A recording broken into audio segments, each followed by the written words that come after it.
Here's all of the raw ingredients we'll be using. Firstly, a bunch of coriander or cilantro, 4 large tomatoes, 6 onions, maybe 5 because these are quite small, 7 to 8 cloves of garlic, and lastly a large chunk of ginger. We're going to begin by dicing our onions and tomatoes. It doesn't matter how pretty they look because it's all going to be blended anyways, but this is just a nice opportunity to practice your knife skills.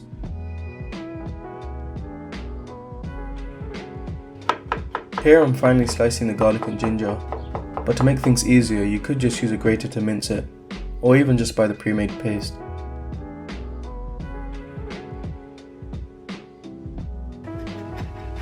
Last but not least is the coriander. We're going to finally chop it all, but separate the stems from the leaves. We'll keep it all aside for use later. Once we've got all of our raw ingredients prepared, we're ready to start frying off the onions and tomatoes. To a pan, add a decent amount of vegetable oil or ghee. I'd say maybe 4 to 5 tablespoons. Once the liquid is sizzling, add the onions and fry those off gently.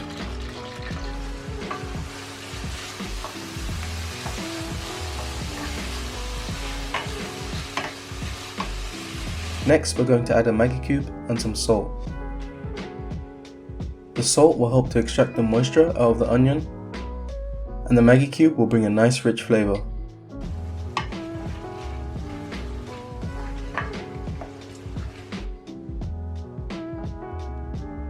Once the onions have sweat for a little while and become a bit translucent, it's time to add the tomatoes.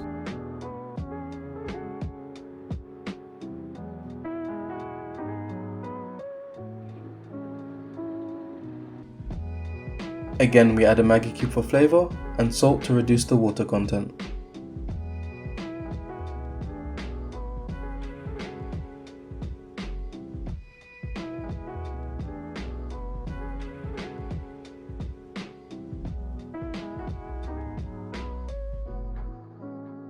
Next, we throw in the garlic and ginger. And followed by that is roughly 100 grams of cashews. It wasn't weighed, but I also didn't use the whole packet.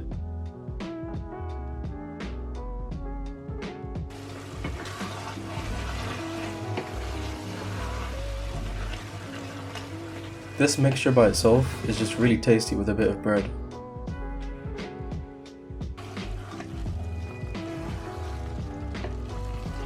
Once yours has reached this kind of consistency, it's ready to be blended.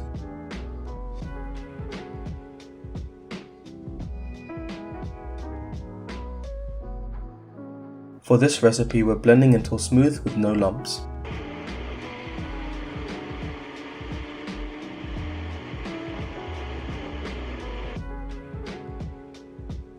This is a one-pot dish and it's also butter masala, so we do need a generous amount here. In addition, a splash of oil, just to stop the butter from burning. Next, add a teaspoon of red chili powder. Typically it's Kashmiri chili powder, but I don't have any of that, so I just work with what I've got. Today we're using regular store-bought paneer, but you can obviously use your own if you like. Often more powder is used, which gives it that nice red colour. Alternatively, you can fry off some chilies with that previous onion-tomato mixture to give it a nice kick. We're just going to lightly fry off the cheese, giving it a nice texture and colour. You may notice the cheese sticking to the pan and it becoming harder to stir, so I use this as an indication to add the sauce. You can add the cheese directly to the sauce, but you will be able to tell the difference in comparison to doing this first, so I think it's worth the time. The mixture in the blender can be quite thick, so make sure to add a bit of water and add that to the pan.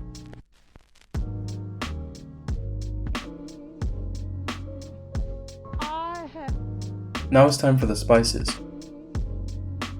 Coriander powder, 2 teaspoons, Garam masala, 1 teaspoon, Cumin powder, 1 teaspoon, and a 1/4 teaspoon of clove powder.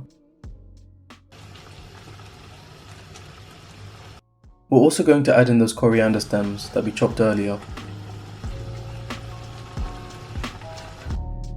And finally, sugar to taste. This actually does influence the flavour a lot, so I'd say maybe 2 to 3 tablespoons. You can see that the consistency and colour isn't appealing, but as we leave it to simmer, that will all change. much better. Add in some more of those chopped coriander leaves and leave it to simmer for a short while with the lid off.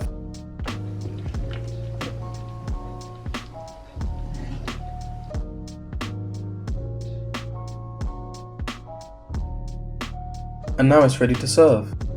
You can also choose to add other vegetables like peas or diced potato, but today we're just going pure paneer. I hope you enjoyed this video, at least visually or even experientially if you made it yourself. If you have any suggestions or comments, please do let me know, and thank you for watching.